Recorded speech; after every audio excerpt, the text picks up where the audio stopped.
నమస్తే, welcome to okay TV. So Khammam మనం చూసాం ఎట్లాంటి పరిస్థితి వచ్చింది. సో ఇప్పుడు మాదాపూర్లో అదే తరహాలో కూల్చివేతలు జరిగినాయి. ఈ కూల్చివేతలకి గవర్నమెంట్కి ఏమైనా సంబంధం ఉందా అనే డౌట్ నాకు మొదట ఫోన్ వచ్చినప్పుడు వచ్చాయి. కానీ ఇక్కడికి వచ్చిన తర్వాత ఇదొక ప్రైవేట్ ఆధ్వర్యంలో జరిగినట్టుగా కనపడతా ఉంది. కంప్లీట్ ప్రైవేట్ ఆధ్వర్యంలో జరిగింది. సరే, ప్రైవేట్ ఆధ్వర్యంలో జరిగినా కూడా ఇక్కడ పోలీసుల ఇంట్రెస్ట్ ఏంటి? మాదాపూర్ పోలీసుల ఇంట్రెస్ట్ ఏంది? వాళ్ళు లంచాలు తీసుకున్నారా? మరి ఎట్లా ప్రైవేట్ సైన్యానికి ఇంత హక్కులు ఎట్లా కల్పించారు వాళ్ళు? అంటే వాళ్ళు వచ్చి కూలగొట్టే అంత హక్కు ఎవరికి ఉంది? ఇప్పుడు ఇక్కడ ఒకటి జిహెచ్ఎంసీ అధికారులకు ఉండాలా, లేదు హైడ్రా అధికారులకు అని ఏదైతే జీవో లేకుండా ఒక హైడ్రాని ఏదైతే నిర్మించిండో రేవంత్ రెడ్డి వాళ్ళకు ఉండాలా. మరి ఒక ప్రైవేట్ సంస్థకి ఎట్లా ఇన్ని హక్కులు వచ్చినాయి? మరి దీని వెనక ఎవడున్నాడు? నా వరకు ఉన్న డౌట్ ఏంటంటే కార్పొరేట్ శక్తులు ఇక్కడ పనిచేసినట్టుగా క్లియర్గా అర్థమవుతా ఉంది ఈ విషయంలో ప్రధానంగా. ఎందుకంటే ఇక్కడ 10 రూపాయలకే దొరుకుతుంది ఇక్కడ. సో ఈ కొంత దూరంలో ఒక హోటల్ ఉంది, అక్కడికి పోతే 100 రూపాయలకి దొరుకుతుంది అదే వస్తువు. సో ఈ కార్పొరేట్ శక్తులు కూడా ఇక్కడ క్లియర్గా పనిచేసినట్టుగా అర్థమవుతా ఉంది నాకు. సో ఒక్కసారి మనం ఇక్కడ ఉన్న సిచ్యువేషన్ చూద్దాం. దీనికి కూసంత దూరంలోనే రేవంత్ రెడ్డి అన్న ఇల్లుంది. అప్పుడు కూడా నేనే మాట్లాడిన, ఈ బఫర్ జోన్లో ఉంది, మరి అర్జెంటుగా దీన్ని కూల్చండి అని చెప్పి. సో ఒకవేళ నిజంగా ఇందులో ప్రభుత్వ ఇన్వాల్వ్మెంట్ ఉంటే అది కూల్చాలి ఫస్ట్.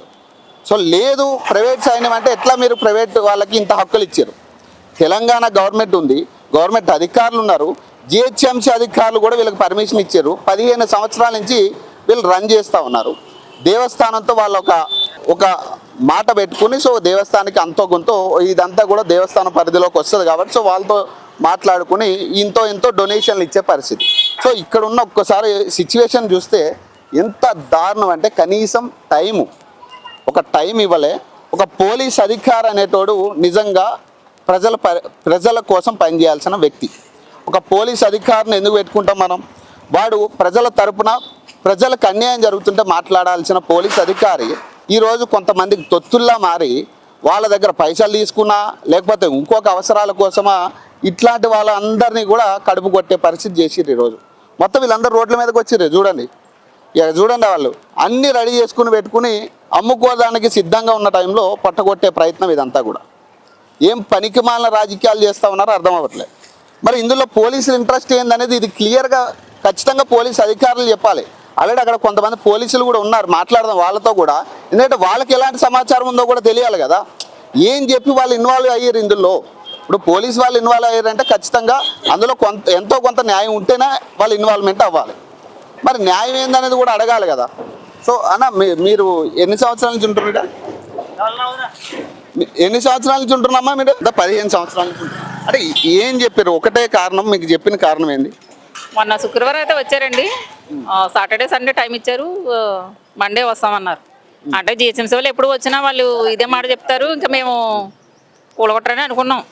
పొద్దుడైతే జేసీబీ అక్కడ ఉంది, ఇలాగా మాకు భయం పడుతుంది.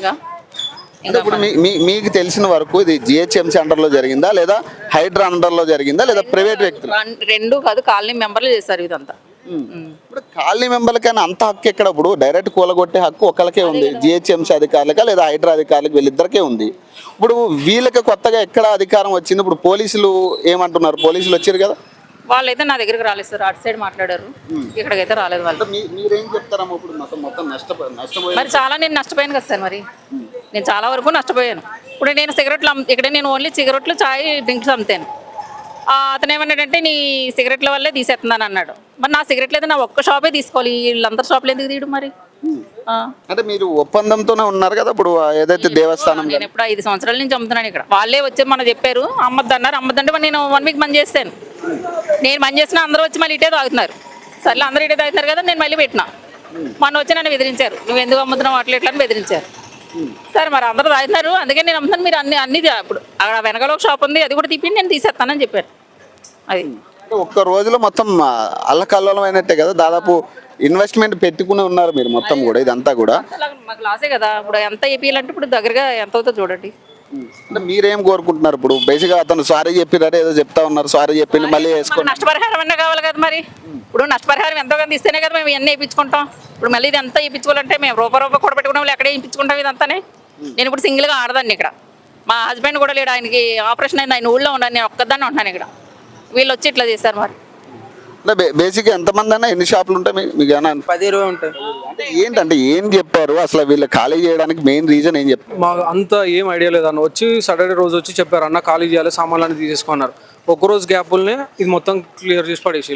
అంటే ఇప్పుడు ఒక రీజన్ అయితే ఉంటుంది కదా, ఇప్పుడు ఇందులో హైడ్రా ఇన్వాల్వ్ అవ్వలేదు, జిహెచ్ఎంసీ ఇన్వాల్వ్ అవ్వలేదు, మున్సిపాలిటీ వాళ్ళ నుంచి వస్తాను అని చెప్పేసి అన్నారు అన్న. అంతేగాని మళ్ళీ కమర్షియల్ ఆఫీస్ కూడా కంప్లైంట్ పోలేదని నాకు అంటే అంటుంటే ఇన్నా, నాకు కూడా కన్ఫర్మ్ గా తెలియదు. బేసిక్ అంటే ఇది కంప్లైంట్ చేయడం వల్లనే ఏదైనా ఇబ్బంది జరుగుతుందా లేకపోతే ఏంటి అసలు? కంప్లైంట్ వల్లనే అన్న, అంతేగాని ఏం ఇబ్బంది లేదు. ఇక్కడ నన్నే వాళ్ళకి పార్కింగ్ లేదని చెప్పేసి కార్లు ఇట్లా పెట్టడం, ట్రాఫిక్ జామ్ అవడం అట్లా ఇబ్బంది అయింది, అంతే తప్ప ఏం లేదు. అంటే మీరేం చెప్పదలుచుకున్నారు ఇప్పుడు? మీకు చూస్తుంటే ఏం అర్థం అవుతుంది?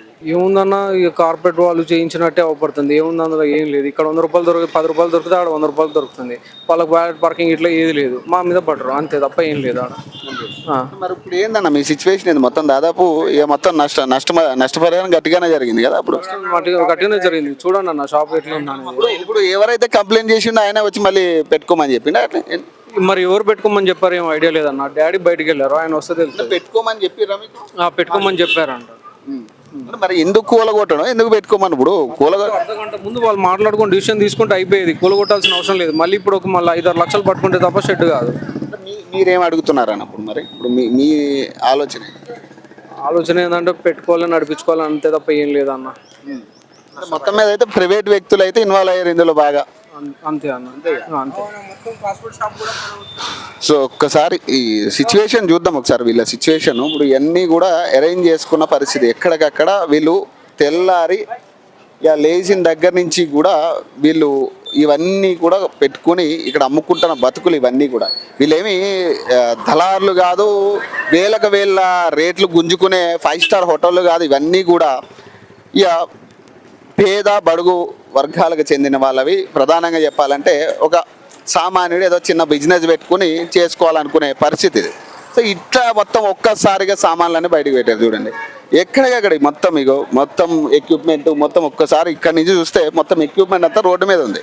మళ్ళీ వీళ్ళకి కంప్లైంట్ చేసిన వాడే మళ్ళీ వీళ్ళని కలిసి మళ్ళీ ఇవన్నీ కూడా మళ్ళీ పెట్టుకోవచ్చు మీరు అని చెప్పారట. మరి అది ఏంది అంటే ఎవడు కంప్లైంట్ చేసిండు, ఎవడు అంటే దీనికి మళ్ళీ పోలీసులు ఎట్లా మరి దీనికి సపోర్ట్ చేస్తున్నారు అనేది అర్థం కావట్లేదు. ఇక్కడ క్లియర్గా ఒకటే క్లియర్గా అర్థమయ్యేది ఏంటంటే కార్పొరేట్ దందా బాగా నడుస్తూ ఉంది ఇక్కడ. పోలీసులకి అందాల్సిన పైసలు గట్టిగా అందినాయి. ఇక్కడ జిహెచ్ఎంసీ ఇన్వాల్వ్మెంట్ కాలేదు. ఇంకొక విషయం ఏంటంటే హైడ్రా ఇన్వాల్వ్మెంట్ కూడా కాలేదు. ప్రైవేటు వ్యక్తుల చేతుల మీదుగా జరిగిన దందా ఇది మొత్తం కంప్లీట్గా. వీళ్ళని ఖాళీ చేసే ప్రయత్నం. ఇందులో పోలీసులు ఇన్వాల్వ్ అయ్యారా, మరి ఎవరు దీనికి కారకులు అనేది తెలియదు. సో మరి ఇక్కడ చూడండి బందోబస్తు పోలీసులు మొత్తం వాళ్ళు అధికారులు పెట్టి ఖాళీ చేయించిన ప్రయత్నం. అంటే ఇప్పుడు జిహెచ్ఎంసీయా లేకపోతే హైడ్రానా, ఎవరికి ఈ హక్కు ఉంది? ఇప్పుడు రేవంత్ రెడ్డి ఇచ్చిన జీవో ప్రకారం కూడా హైడ్రాకి హక్కు లేదు కదా. హైడ్రాకి రేవంత్ రెడ్డి ఇచ్చిన హక్కు జీవో ప్రకారం కూడా హైడ్రాకి హక్కు లేదు, కూలగొట్టే హక్కు. మళ్ళీ జిహెచ్ఎంసీ అధికారులు ఇన్వాల్వ్ అయ్యారంటే కాదు ఇది. మరి పోలీస్ అధికారులకు ఏమైనా కంప్లైంట్లు పోయినట్టే అది లేదు. మరి ఎవరి ఇన్వాల్వ్మెంట్ ఇది, ఎవరి ఇంట్రెస్ట్ ఇది? మరి ఎవరి ఇంట్రెస్ట్తో ఇదంతా జరిగింది? మరి ఇవన్నీ కూడా మెయిన్ మనకు తెలియాల్సి ఉంది కదా. చూడండి పోలీసులు పెట్టారు, మొత్తం ఖాళీ చేయించారు, మళ్ళీ వదిలేసారు. ఇక వీళ్ళు యథార్థంగా మళ్ళీ పని చేసుకోవచ్చు అని వదిలేసారు. మరి ఈ నష్టం అంతా ఎవరు తీర్చాలా? ఎవరి బాధ్యత ఇదంతా కూడా నష్టం? ఇప్పుడు ఎవరు ఇస్తారు ఇది? మరి దీనికి కూడా సమాధానం ఎవరు చెప్పాలి దీనికి క్లియర్గా? సో ఇదంతా కూడా కార్పొరేట్ దందా. ఇంకొకటి చూపిస్తానండి. సో ఇదంతా కూలగొట్టారు కదా. సో ఒక్కసారి ఈ సర్కిల్ ఒక్కసారి చూసుకుంటే మొత్తం కార్పొరేట్ ఆఫీసులే, మొత్తం కార్పొరేట్ దుకాణాలే, మొత్తం కార్పొరేట్ ఆఫీసులు ఇవన్నీ కూడా. సో కార్పొరేట్ ఆఫీసుల దందా కూడా అనుకోవచ్చు దీన్ని క్లియర్గా. ఒకటి కార్పొరేట్ ఆఫీసులు కావాలని చేసిన దందా కూడా అనుకోవచ్చు దీన్ని. ఎందుకంటే ఈడ 10 రూపాయలకు దొరుకుతుంది, ఇంకొక 5 స్టార్ హోటల్కి పోతే 100 రూపాయలు అవుతుంది అది. సో మరి వీళ్ళు బతకొద్దు కదా. ఇప్పుడు వాళ్ళ బిజినెస్ కావాలంటే వీళ్ళు బతకొద్దు. ఈ ఈక్వాలిటీ వల్ల ఇదంతా జరిగింది. ఇదంతా ఇప్పుడు ఎవరికి కూలగొట్టే హక్కు ఉంది? ప్రైవేట్ వ్యక్తులు నిజంగా ఇంత దౌర్జన్యం చేయొచ్చా? ప్రైవేట్ వ్యక్తులు ఎవడైనా కానీ. మరి ఇంత దౌర్జన్యం చేస్తే పోలీసులు చేసే పని ఏంటి? పోలీసులు చేయాల్సిన పని ఏంటి? ప్రైవేట్ వ్యక్తులు ఇంత దౌర్జన్యం చేస్తే మరి పోలీసులు ఏం చేస్తా ఉన్నారు? మరి పోలీసులే దగ్గర నుండి కూలగొట్టారు కదా, మరి తర్వాత ఇప్పుడు దీని నష్టపరిహారం పరిస్థితి ఏంది? సరే కూలగొట్టారు, పోయారు, మీ పని మీరు చేసుకుని పోయారు. ఇక చూడండి ఎక్కడే ఉన్నాయి చూడండి, ఫ్యాన్లు, చైర్లు, పీటలు ఎక్కడే ఉన్నాయి. మరి వాటి ఆస్తి నష్టం పరిస్థితి ఏంది? మరి దీని గురించి ఎవరు మాట్లాడాలా? మరి అదే పోలీస్ అధికారులు పోవాలి కదా, మరి దగ్గరుండి కూలగొట్టిన పోలీస్ అధికారులే పోయి మరి వీళ్ళ తరపున మాట్లాడాలి కదా. నువ్వు కూలగొట్టమన్నావు, మరి వాళ్ళకి నష్టపరిహారం ఎట్లా వాళ్ళకి గల్లా బట్టి వదిలేయాలా పైసలు? చూడండి ఎంత దారుణం చూడండి. ఒక్క రోజులో ఈ కార్నర్ బెల్ట్ మొత్తం కూడా కూల్చివేతలు జరిగినాయి. మరి దీనికి కారణాలు ఏందనేది సక్రమంగా అర్థమవుతలే, ఎవరికి ఏమి ఇబ్బంది వచ్చిందనేది అర్థం కావట్లేదు. మరి ఇందులో కార్పొరేట్ దందాలు ఏమైనా వచ్చినాయా? నాకు 100% నాకు అర్థమైంది ఒకటే, ఈడ 10 రూపాయలకు దొరికే వస్తువు కొనవద్దు, ఇక మా దగ్గరికే రావాలి, ఇక పార్కింగ్ ఇబ్బందులు జరుగుతూ ఉన్నాయి కాబట్టి వీళ్ళని కూలగొట్టేస్తే వీళ్ళు పోతారనే కాడికే డిసైడ్ చేసినట్టుగా కనపడతా ఉంది. ఇందులో పోలీసులు క్లియర్గా మళ్ళీ చెప్తున్నా, పోలీస్ ఇన్వాల్వ్మెంట్ ఇందులో జరిగింది. సో జిహెచ్ఎంసీ ఇన్వాల్వ్మెంట్ లేదు. జిహెచ్ఎంసీ అధికారులే లోపల ఉన్న వస్తువులని బయటికి తీసుకెళ్ళారట. మరి జిహెచ్ఎంసీ వాళ్ళు కూలుతున్నారంటే అది కూడా లేదు, జిహెచ్ఎంసీ వాళ్ళు కాదంటున్నారట కూల్చే వాళ్ళు. మరి ఎట్లా దీనికి సమాధానం ఎవరు చెప్పాలా? కాబట్టి సో ఖచ్చితంగా దీనికి నష్టపరిహారం అనేది ఎవరు తీర్చాలా? నష్టపరిహారం అనేది ఒకటి ఉంటుంది ఖచ్చితంగా. నష్టపరిహారం అనేది ఎవరు తీర్చాలి దీనికి? చూడండి ఎంత ఘోరమైన సిచ్యువేషన్ చూడండి. వాళ్ళ పాపం ఒక్క గంటలో మొత్తం మారిపోయింది బతుకులన్నీ, మొత్తం బతుకులన్నీ మారిపోయినాయి ఒక్కసారిగా. వాళ్ళు ఏదో చిన్న పెద్ద ఏదో రూపాయి 2 రూపాయలు పని చేసుకున్న పరిస్థితి. మరి ఈ క్రమంలో ఏంది ఈ సిచ్యువేషన్ ఏంది చూడండి. ఇక మొత్తం పాన్ షాపులకి ఇన్ షాపులు, ఇక వాళ్ళ ఇష్టమే. ఇక దౌర్జన్యం అంటే ఎట్లుంటుంది అంటే ఇట్లుంటుంది అనమాట. మరి ఎవడి అండర్లో జరిగింది ఇదంతా? ఎవరు కనిసైగల్లో జరిగింది? కనపడేటోడు ఒక్కడే కాదు కదా, కనపడేటోడు ఒక్కడే. ఎంతమంది ఉండంటారు ఇందులో ఇన్వాల్వ్మెంట్? ఇంత దౌర్జన్యంగా యథేచ్ఛగా చేసిరటే చూడండి. వాళ్ళు మళ్ళీ పాపం కూల్చివేసిన అన్నీ కూడా మళ్ళీ యథాచిగా వాళ్ళు పెట్టుకోవాలన్నారు కాబట్టి మరి యథాచిగా మళ్ళీ వాళ్ళు పెట్టుకుంటారు అంతే. మరి ఇంత మాత్రం దానికి కూల్చాల్సిన పని ఏముంది? ఏమి ఇబ్బంది వచ్చింది వాళ్ళ మీకు? వాళ్ళు అడుగుతున్నా, అంటే మీకు ఏం చెప్పారు, అసలు ఎందుకు కూల్చున్నా అన్నారు? అంటే ఏంటంటే ఇబ్బందా, లేకపోతే పార్కింగ్ ఇబ్బందా, లేకపోతే ఏంది? పార్కింగ్ ఇబ్బంది గురించి ఏం కాదన్న, నార్మల్గా బతుకుతున్నాం. వేరే వాళ్ళు కాలనీ వాళ్ళు వీళ్ళు ఏదో ఎక్కువ చేస్తున్నారు ఇది అది అని కంప్లీట్ అయితే తెప్పించారు. అంటే వచ్చిన వాళ్ళు జిహెచ్ఎంసీ వాళ్ళ, హైడ్రా వాళ్ళ, లేకపోతే చెప్పిరా? జిహెచ్ఎంసీ వాళ్ళని చెప్పారు, వచ్చి మొత్తం పగలు పట్టేసి వెళ్ళిపోయారు. ఏదో మన వల్ల ప్రాబ్లం వాళ్ళు పెట్టుకొని ఏమంటే మనం పెట్టుకుంటున్నాం అంతే. అది చెప్పిరా? అంటే పెట్టుకోమని ఏమైనా చెప్పిరా? మళ్ళీ పెట్టుకోమని ఏమైనా చెప్పిరా? పెట్టుకోమన్నారు. అంటే మరి ఎందుకు కూల్చడం? మరి ఇంత ఆస్తి నష్టం జరిగింది కదా, మళ్ళీ ఇప్పుడు పెట్టుకోవడం అంటే మళ్ళీ మీకు డబల్ ఖర్చు అవుతుంది. మళ్ళీ అది తప్పదు కదా సార్ బతకాలంటే. మరి వాడు ఎవరు కంప్లైంట్ చేశారు? మరి వాళ్ళు పోలీసులు ఉన్నారు కదా, మరి పోలీసులు వసూలు చేయాలి కదా వాళ్ళ దగ్గర మరి పైసలు ఇవన్నీ. ఏం చేయలేదు సార్, పోలీసు వాళ్ళు కూడా సపోర్ట్ ఎంత నష్టం జరిగిందన్న మీకు జనరల్? చాలా నష్టం జరిగిందన్న. మొత్తం చేయాలంటే మొత్తం పువ్వులు కొట్టేసి మొత్తం చేయాలంటే అన్ని పైసలు కావాలి. అన్ని సామాన్లు ఖరాబ్ అయినాయి. ఈరోజు షాప్ క్లోజ్ ఉంటుంది. మన పారిపూరి షాప్ ఉంది, పక్కకి జ్యూస్ బండి ఉంటుంది, పక్క చాయ్ బండి ఉంటుంది. అందరికి లాసే కదా సార్ ఇప్పుడు. సో ఇది పరిస్థితి. వాళ్ళ నష్టపరిహారం ఎవరు తీర్చాలా? ఇదే క్వశ్చన్ ఇప్పుడు రైజ్ అవుతా ఉందా వీళ్ళ దగ్గర నుంచి.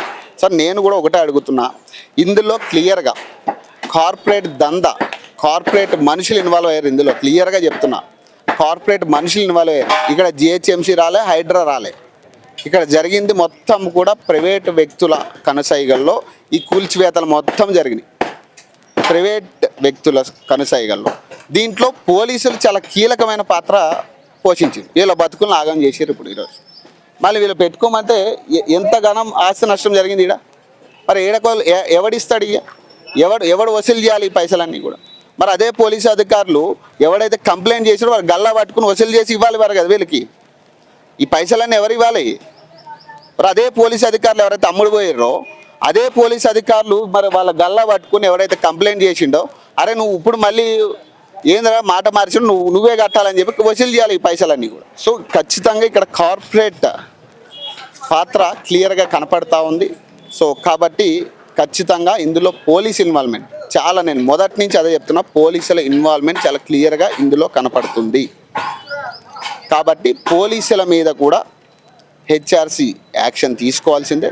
ఖచ్చితంగా దీని గురించి కూడా మేము ఖచ్చితంగా ప్రతిదీ కూడా ఆధారాలతో నేను మళ్ళీ మీ ముందుకు వస్తాను. సో మరిన్ని అప్డేట్స్ కోసం చూస్తూనే ఉండండి. ఓకే.